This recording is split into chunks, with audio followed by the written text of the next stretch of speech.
What's up, boys and girls and gays? May naisip akong series of jokes. Material, hindi lang siya basta-basta one-liner. Anyway, so alam niyo naman na idol ko si Vegeta, di ba? So kung isipin niyo maigi, siya yung pinaka may magandang arc sa buong anime, di ba? Kalaban, naging bida, bla bla bla. Ano siya? Fatherhood din, parang siya yung pinaka-okay na tatay sa larangan ng anime, si Vegeta, di ba?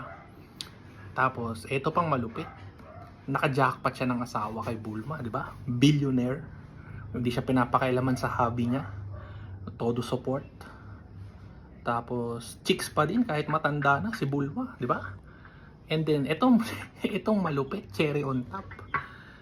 Si Vegeta, hindi lang siya homeless.